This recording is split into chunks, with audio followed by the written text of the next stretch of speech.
Salam saudaraku, selamat berjumpa kembali dalam Renungan Betani Kebumen. Hari ini kita akan berbicara tentang tugas penting. Saudara, menjadi orang percaya adalah perjuangan berat, sebab harus menjadi bagian dalam rencana Allah untuk dapat mempercepat kedatangan Tuhan Yesus. Dalam 2 Petrus pasal 3 ayat 11 sampai 14,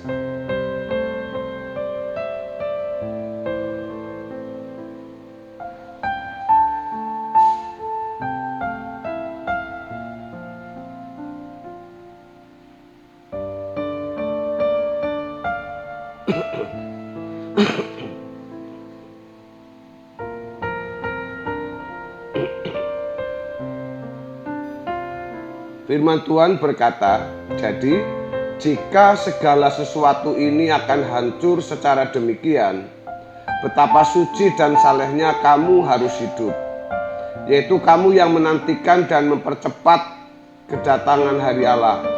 Pada hari itu langit akan binasa dalam api dan unsur-unsur dunia akan hancur karena nyalanya. Tetapi sesuai dengan janjinya, kita menantikan langit yang baru dan bumi yang baru, di mana terdapat kebenaran.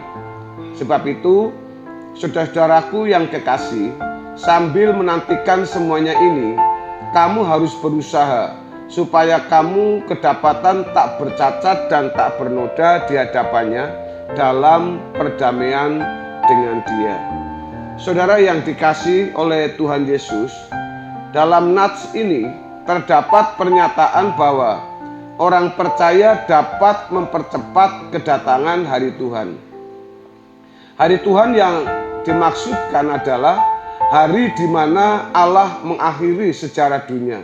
Ini berarti iblis atau Lucifer beserta pengikutnya dibuang ke dalam kegelapan abadi. Kedatangan Tuhan Yesus untuk mengakhiri sejarah dunia bisa dipercepat oleh orang-orang percaya. Ini berarti orang-orang percaya dilibatkan dalam menentukan atau penentuan waktu diakhirinya sejarah dunia. Dalam Wahyu pasal 6 ayat yang ke-11 tertulis, "Dan kepada mereka masing-masing diberikan sehelai jubah putih, dan kepada mereka dikatakan bahwa mereka harus beristirahat sedikit waktu lagi hingga genap jumlah kawan-kawan pelayan dan saudara-saudara mereka yang akan dibunuh sama seperti mereka." Dari ayat ini jelas sekali petunjuk mengenai peran orang percaya yang sungguh-sungguh yang dikatakan sebagai tidak menyayangkan nyawa. Kedatangan Tuhan Yesus menunggu genapnya jumlah orang yang rela kehilangan nyawa karena dibunuh. Kata dibunuh dalam teks aslinya adalah apokteino. Kata ini secara metafora juga berarti memadamkan atau menghapuskan kehidupan atau nyawa.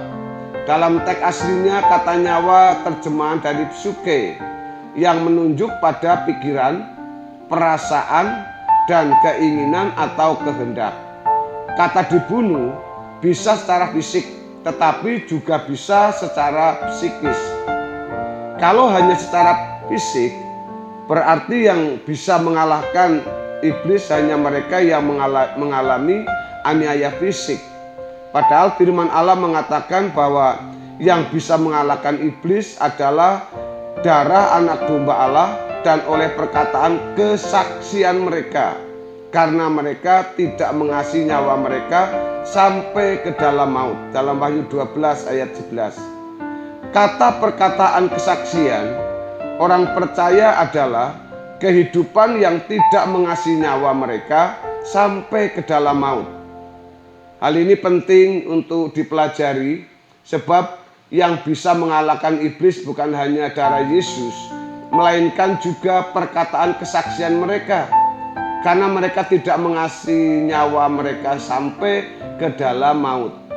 Orang-orang yang tidak mengasihi nyawa di sini bukan hanya mereka yang mengalami aniaya fisik dan dibunuh secara fisik, melainkan mereka yang rela tidak menikmati dunia sama seperti anak-anak dunia pada umumnya.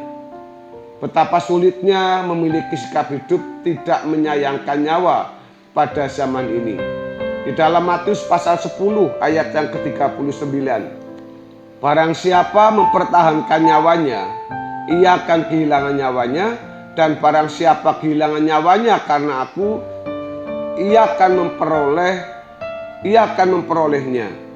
Lebih lanjut dikatakan dalam Matius 16 ayat 25, karena barang siapa mau menyelamatkan nyawanya, ia akan kehilangan nyawanya, tetapi barang siapa kehilangan nyawanya karena aku, ia akan memperolehnya. Saudara yang dikasihi oleh Tuhan Yesus, dalam hal ini dibutuhkan perjuangan yang berat. Yang dimaksud dengan perkataan kesaksian mereka yang tidak mengasihi nyawa mereka sampai ke dalam maut adalah kehidupan yang diperagakan oleh Yesus, di mana Yesus rela melepaskan segala sesuatu demi kepentingan kerajaan Bapa. Tidak menyayangkan nyawa juga berarti tidak memiliki kesenangan atau keinginan kecuali melakukan kehendak Bapa dan menyelesaikan pekerjaannya. Hal ini sama dengan berusaha menjadi corpus delicti, orang yang bisa mempertaruhkan atau bisa membuktikan kesalahannya. Sejatinya inilah isi dan kualitas kehidupan Yesus. Perjuangan seperti ini juga telah dialami oleh Paulus, bahwa darahnya siap dicurahkan demi pelayanan bagi jemaat Tuhan. Di dalam 2 Timotius pasal yang keempat ayat 6, 2 Timotius 4 ayat 6 sampai 8 maksud saya, mengenai diriku, darahku sudah mulai dicurahkan sebagai persembahan dan saat kematianku sudah dekat. Aku telah mengakhiri pertandingan yang baik, aku telah mencapai garis akhir dan aku telah memelihara iman. Sekarang telah tersedia bagiku mahkota kebenaran yang akan dikaruniakan kepadaku oleh Tuhan, Hakim yang adil pada harinya. Tetapi bukan hanya kepadaku, melainkan juga kepada semua orang yang merindukan kedatangannya. Inilah standar anak-anak Allah, yaitu rela melepaskan nyawa bagi saudara-saudara yang lain. Dalam 1 Yohanes 3 ayat 16, Yesus memberikan syarat untuk tidak menyayangkan nyawa kalau mau menjadi pengikutnya. Seorang yang bisa menjadi corpus delicti adalah orang yang benar-benar rela menjadi seperti Yesus dengan kerelaan mempertaruhkan apapun yang ada padanya. Merekalah orang yang tidak menyayangkan nyawa seperti Yesus. Orang percaya seperti itu meneladani sikap hidup Yesus yang tidak memiliki tempat untuk meletakkan kepalanya. Mereka adalah orang-orang yang layak disebut Kristen, seperti yang dilakukan oleh Yesus, bahwa hidup di dunia bukan untuk menikmati isi keindahan dunia dengan segala hiburannya, melainkan untuk bekerja menggenapi rencana Bapa.